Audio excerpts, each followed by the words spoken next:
rapidamente, deixa eu ver com você alguns sintomas mostrados pelo salmista. Versículo 3, sintomas de depressão, no Salmo 42, versículo 3. As minhas lágrimas servem-me de mantimento de dia e de noite. Preste atenção nessa frase. As minhas lágrimas servem de mantimento de dia e de noite. O que você entende disso? Primeiro, que a pessoa estava em pranto, chorando de dia e noite. Outra coisa, a pessoa havia perdido o apetite, não tinha vontade de comer. As minhas lágrimas servem de mantimento de dia e noite. Algumas pessoas estão sofrendo a depressão, a angústia, a ansiedade, outros problemas emocionais, levam elas a sofrerem de uma tal forma que às vezes o pranto e as lágrimas, elas são normais. Elas vêm por um momento de tristeza, e às vezes até no momento de alegria, mexe com a sua emoção, dispara alguns gatilhos. Às vezes até sozinho, um pensamento leva ao choro. Às vezes ela vai assistir o Pica-Pau na TV, e ela começa a chorar do Pica-Pau. Quando ele fala, ela começa a chorar. Mas o que está acontecendo comigo? Parece que eu estou descompensado, descompensada. E às vezes a pessoa está numa situação em que não há prazer em nada na vida, e a sua companheira de dia é a lágrima, é o choro. E quando a noite chega, o sentimento de solidão é tão forte em uma pessoa depressiva, que leva ela ao choro e ao pranto.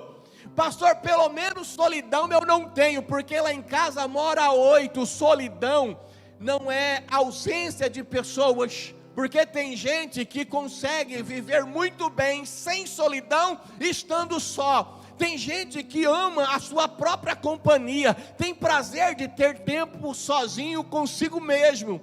Mas tem gente que mora em meio a uma multidão, trabalha com muita gente, está no meio de muita gente e sofre de solidão. Então solidão não é ausência de pessoa. O que é solidão, pastor? É a ausência de rumo, é eu não saber para onde eu estou indo, é eu estar dentro de um túnel escuro, o túnel escuro das questões emocionais, e eu não sei aonde eu vou chegar. Eu não consigo, dentro do túnel escuro, enxergar o futuro, e o medo do futuro me leva a desconfiar das pessoas, a desconfiar de mim mesmo, e me leva a sofrimentos psíquicos inimagináveis.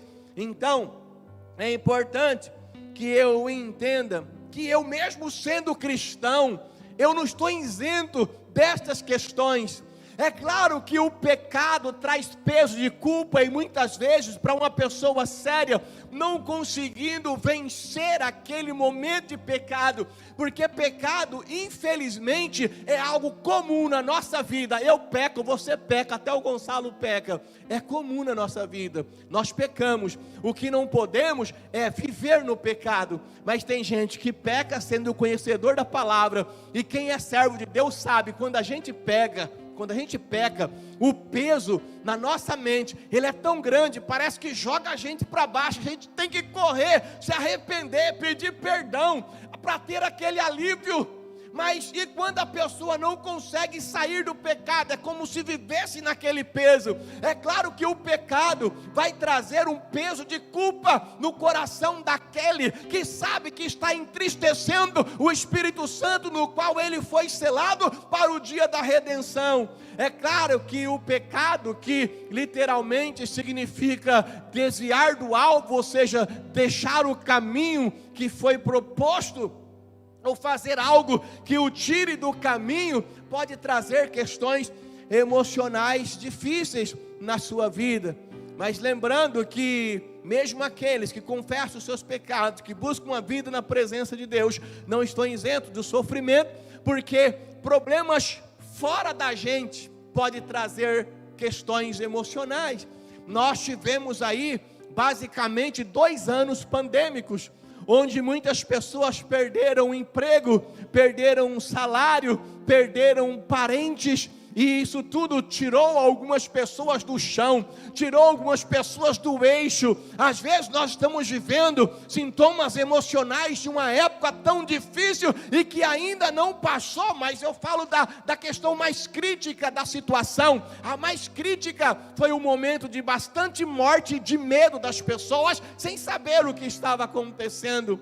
E as pessoas ficaram ou estão passando por problemas, por questões emocionais sérias, derivadas de algum dos problemas pela ação exterior. Não é ela que trouxe o vírus, ela não criou o vírus, ela não criou o problema, mas ela acaba sofrendo. Então são pressões exteriores, existem várias fontes. É claro que a maioria dos problemas que enfrentamos são nossas próprias escolhas, ou escolhas erradas.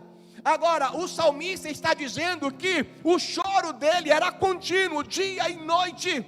Talvez você, quando chega perto de alguém, mostra um sorriso, mostra alegria, mas atrás desse sorriso tem um coração sangrando. Atrás desse sorriso, nos porões da tua alma, há dor e sofrimento que muitas pessoas nem percebem, mas você sabe que está lá. Algumas pessoas nem conseguem reconhecer ou enxergar, mas muitos sabem que está lá e precisam de oração, precisam de ajuda, precisam, mas esse problema não é apenas falta de Deus, principalmente se você é um cristão. Às vezes você precisa da orientação do pastor, a orientação de um líder, de oração, e muitas vezes você precisa de um profissional da área da saúde mental, emocional. Talvez você precisa de uma ação medicamentosa em determinados momentos. Antigamente falava de psicólogo, você é louco, falava de psiquiatra, você é doido, mas é necessário para muitas pessoas, e quando nós precisamos, nós temos que nos posicionar. O salmista, além do choro contínuo, da dor e da lágrima, tinha que bater de frente com pessoas que talvez você tenha batido. O mesmo salmo, versículo 3 diz assim: porquanto me dizem constantemente, onde está o teu Deus? Tem gente que acha que porque você é crente, você não pode chorar. Onde está o teu Deus? Não pode ficar triste. Onde está o teu Deus? E essa frase, essa busca, essa pergunta, essa indagação oprime mais ainda. As pessoas não entendem, não compreendem, questionam a sua fé. Um dos sintomas da depressão também, nós vemos no versículo 4: quando me lembro disto, dentro de mim derrama a minha alma. Olha o que o salmista diz, em pranto, choro e sofrimento. Lembra do quê?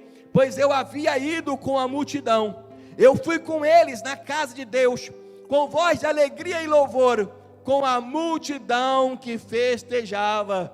Se nós formos ver a Bíblia no Velho Testamento, 3 vezes por ano, os israelitas faziam uma peregrinação no templo de Jerusalém para comemorar 3 festas grandes e importantes: a Páscoa, o Pentecoste e Tabernáculo, Êxodo 23, 14 em diante.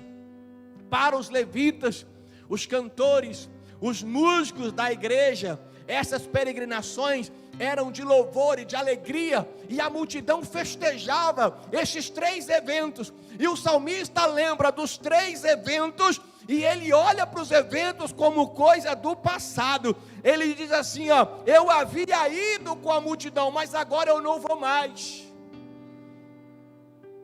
Eu havia ido com a multidão, fui com eles à casa de Deus, com voz de alegria, louvor, ou seja, eu era feliz, eu ia para a igreja, eu tinha comunhão, mas hoje eu não tenho força mais, eu não consigo adorar a Deus, eu não consigo servir a Deus, eu não consigo mais orar. Assim estava o salmista, e talvez você esteja na mesma situação.